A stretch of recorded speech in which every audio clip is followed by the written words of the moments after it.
Dr. Audrey de Nazelle, thank you very much for joining us on Midlife on Earth this morning. Really appreciate you taking time out of your day to do so. We're going to talk today a bit about active travel, but before we do so, can you tell us a little bit about your work in that area? And firstly, for anyone not familiar with the term, what active travel actually means, what it is. So active travel is walking or cycling for transport.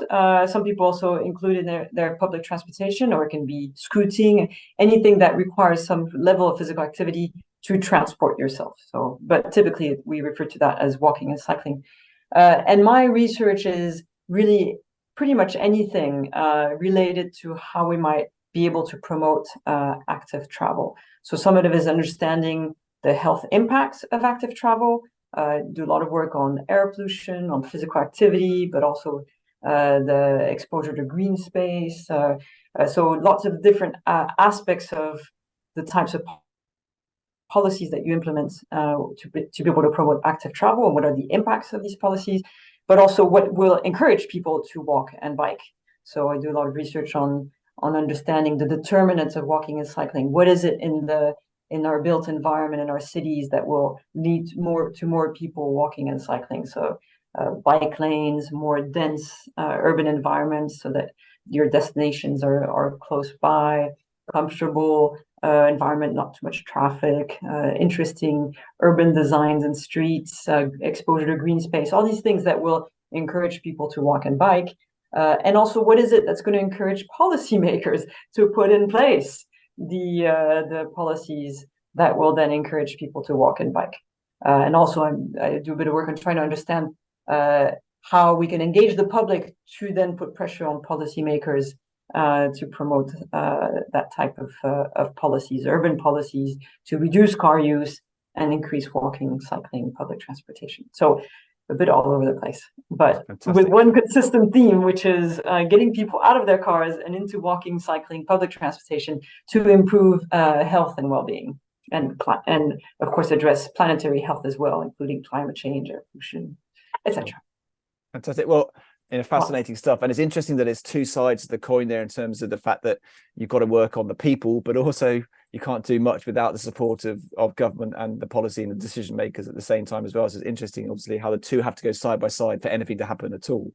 But just before we get into a bit of that, tell me a little bit about how things have changed perhaps in the UK over recent years or over decades. Are we walking less now than we used to? I'm assuming that's the case, but is it the case? And why is that, do you think?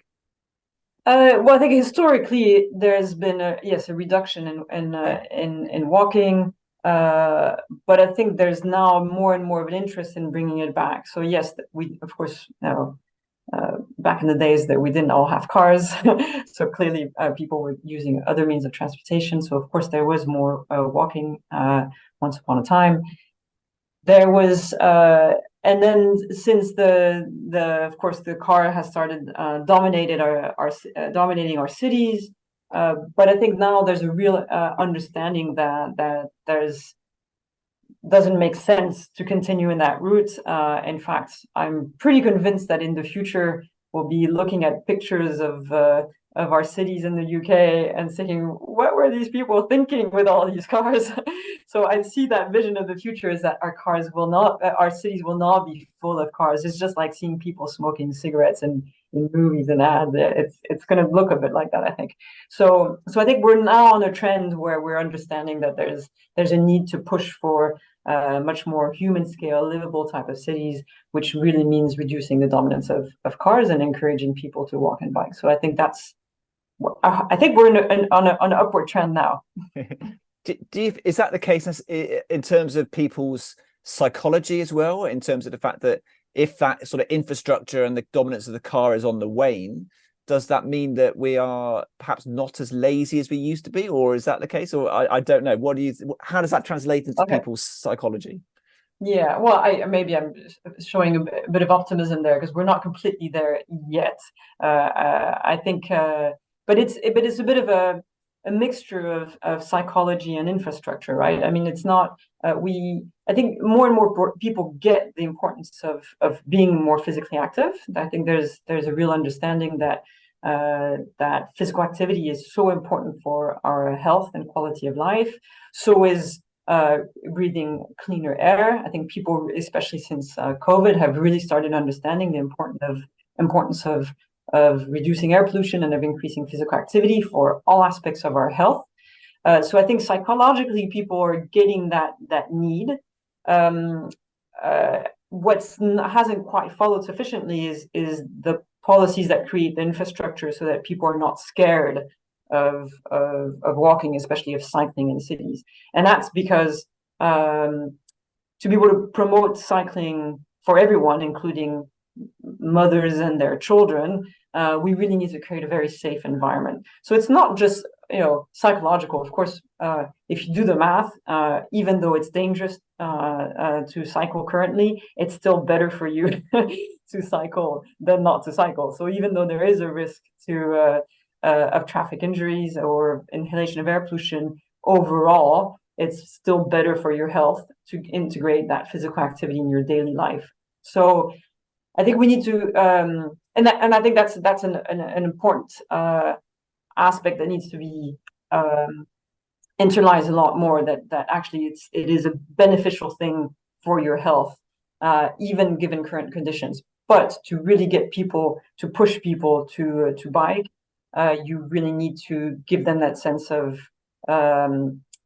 protection. So that's why you have to have the right infrastructure, reduce the traffic, the bike lanes that are put in place.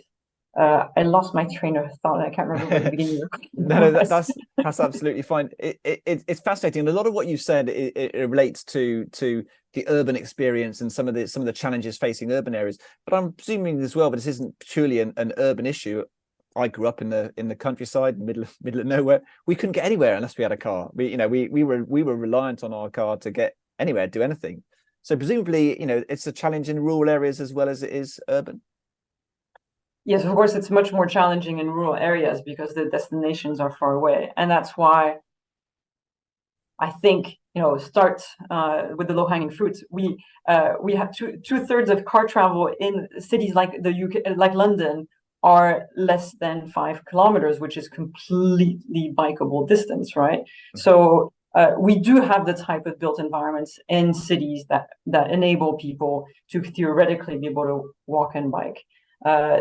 In rural areas, the distances are such that you can't really expect that. But that's why in urban areas and in suburban areas, it's really important to develop our cities with this concept of 15-minute cities that you might have come across, which the 15-minute city is the idea that wherever you live in an urban environment, you're within 15 minutes walking distance of all the destinations you need to reach or most of the destinations you need to reach in your daily life.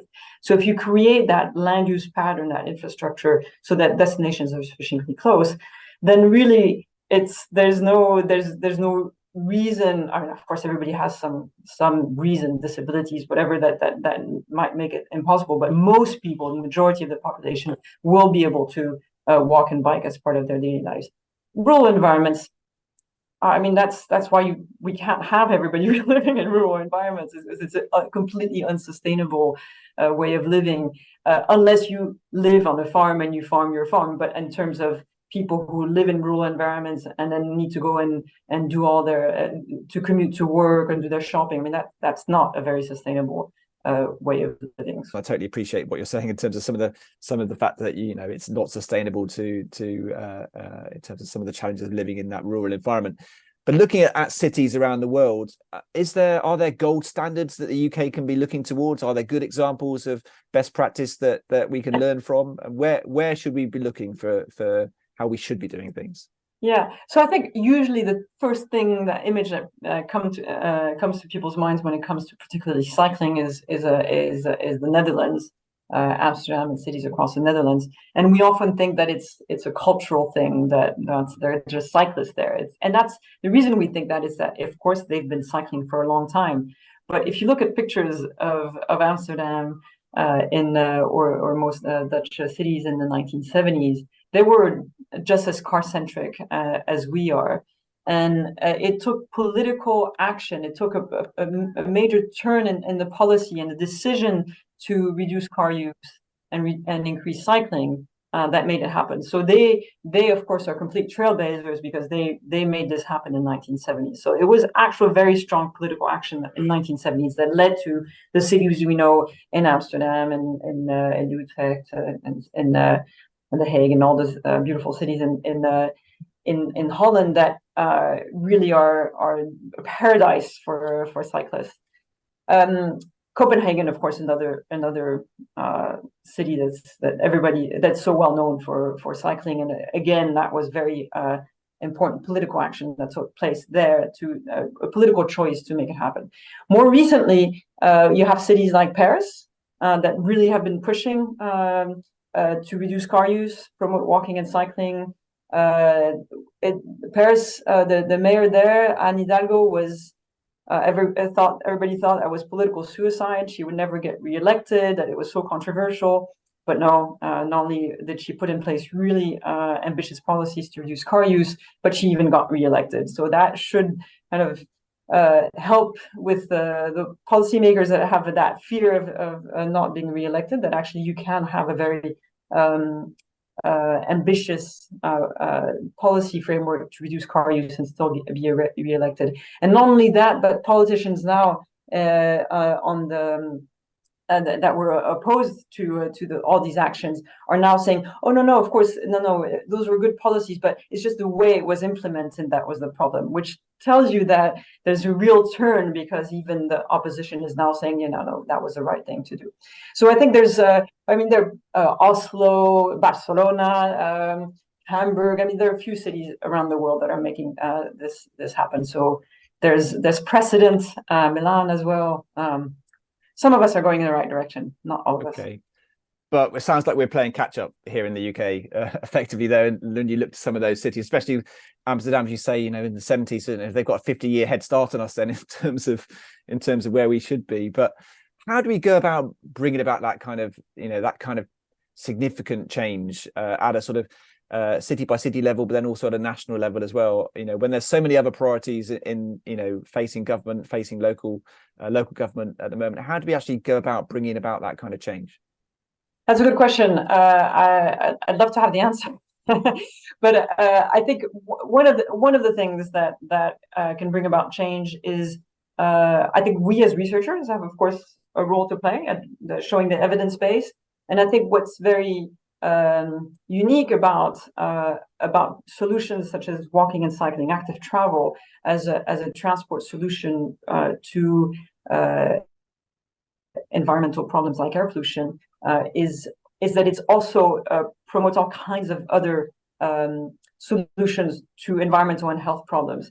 So I think demonstrating all the multiple types of benefits of promotion of walking and cycling is going to create alliances across different types of stakeholders, is going to demonstrate that we can there's so many reasons to promote walking and cycling. So showing that that evidence base for multiple benefits should push the agenda forward. So when we spend a lot of time, for example, looking for solutions for climate change or for air pollution, but when we look in a very kind of narrow-minded way at tackling these issues, what we do is replace the cars we have in the cities with cars with a different engine in it.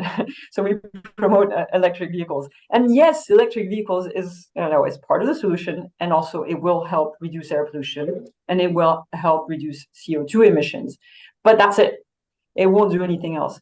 Whereas when we demonstrate the multiple benefits, so physical activity, reduction of noise, improvement of space that we can use for better uses, such as green space, such as public spaces, and promotion of social interaction, just better quality of life, all these different less stress.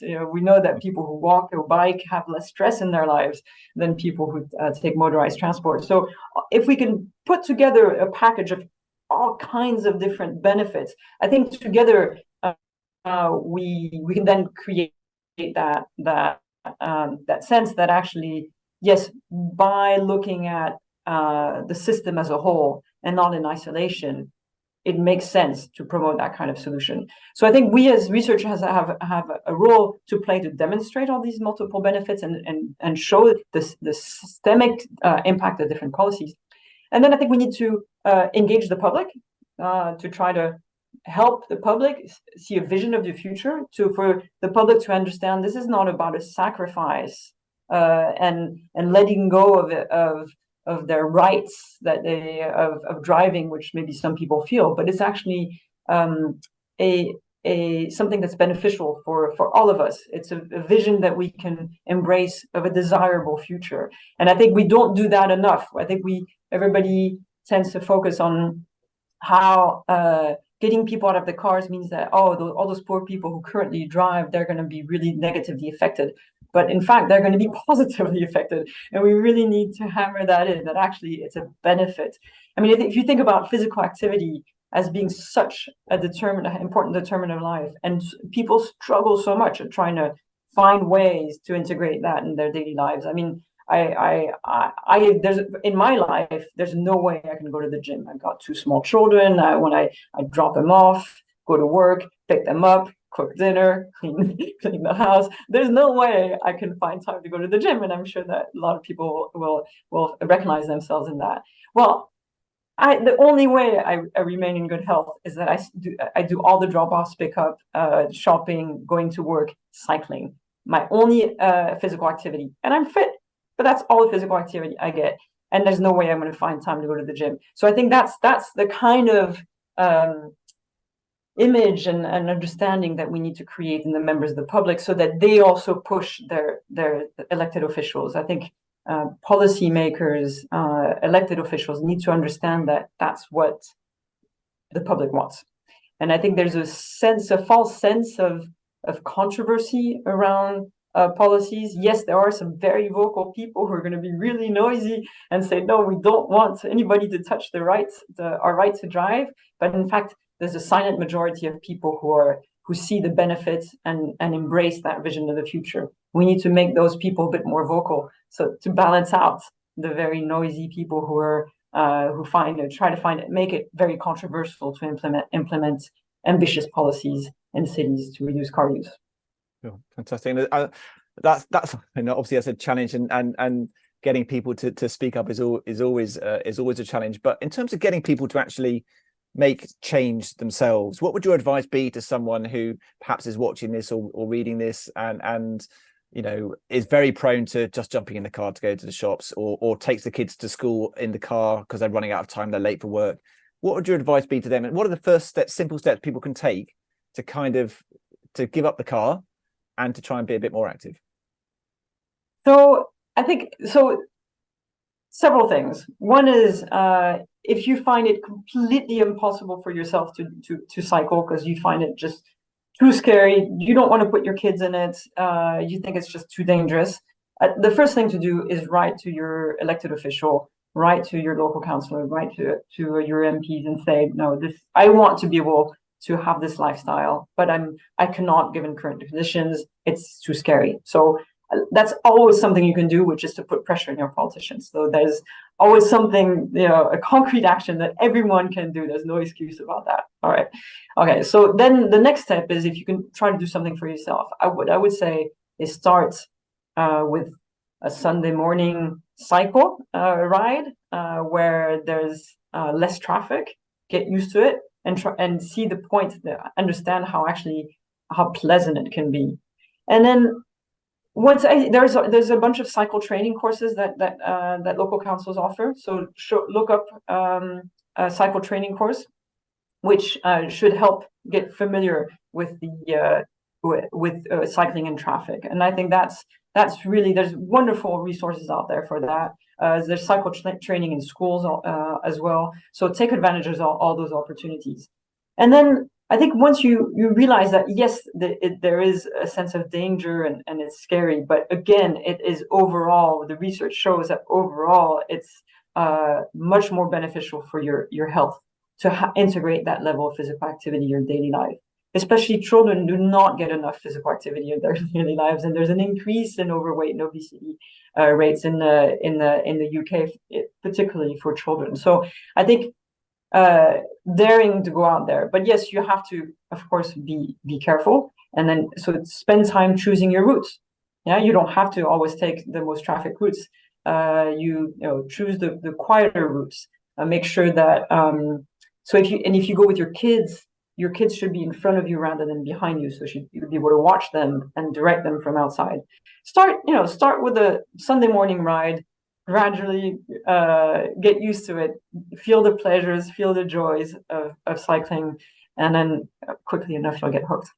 Yeah, and also there's the option for walking if you wanted to. If you really didn't want to get on a bike, you can always just try and get to where you need to get to on foot. It always surprises me, having worked in London for many years, how many people take a tube stop, one stop, when actually it's probably quicker to walk rather than going down onto the tube and up again. The number of people who do that is incredible. That's extraordinary, and especially when it comes to buses. I think now that we have apps like Google Maps or City Mapper. City Mapper is particularly good for walking and cycling. Now that we have those apps, it's really simple. You realize that it's often the quickest way to go about is, if you don't cycle, is to walk. I mean, cycling typically takes faster than anything, but walking is very often faster than taking the bus. Or sometimes the tube. My life has been transformed by those apps, and I think that we don't know. So yes, maybe a way to get started is maybe just do that a section of your journey, walking or cycling, and then get on the tube or in the bus.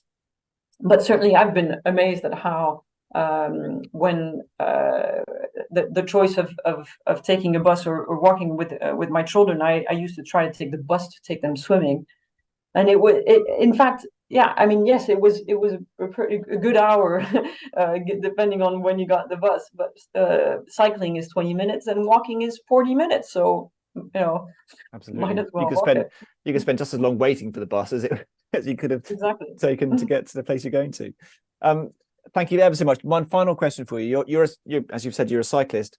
Well, do you have a favorite bike ride that you go on? A favorite family ride, or something that is really special to you and your family? I love my commute. I have a fantastic commute, and I love my commute to work and my commute to my kids' school. In my kids' school, we walk across Primrose Hill Park. My commute to work across Regent's Park. I think, yeah, I mean, I don't really do leisure rides so much, because I do so much utilitarian rides, and I'm always very happy with my rides in London. But I am careful about choosing the right routes. I don't go for the heavy traffic routes. Well, there are very few people who say they enjoy their commute, so I have lots of respect to you for that. Audrey, thank you ever so much for your time. I really, really appreciate it, and it's been fantastic, really interesting, and I hope we've inspired some people to consider getting out and being a bit more active, and I hope that change comes, because it's definitely due. I'd love us to be like the Netherlands at some point. But thank you ever so much for your time. I really appreciate it. Thank you. Yes, let's hope. And again, one thing that everybody can do, right, that they're elected officials.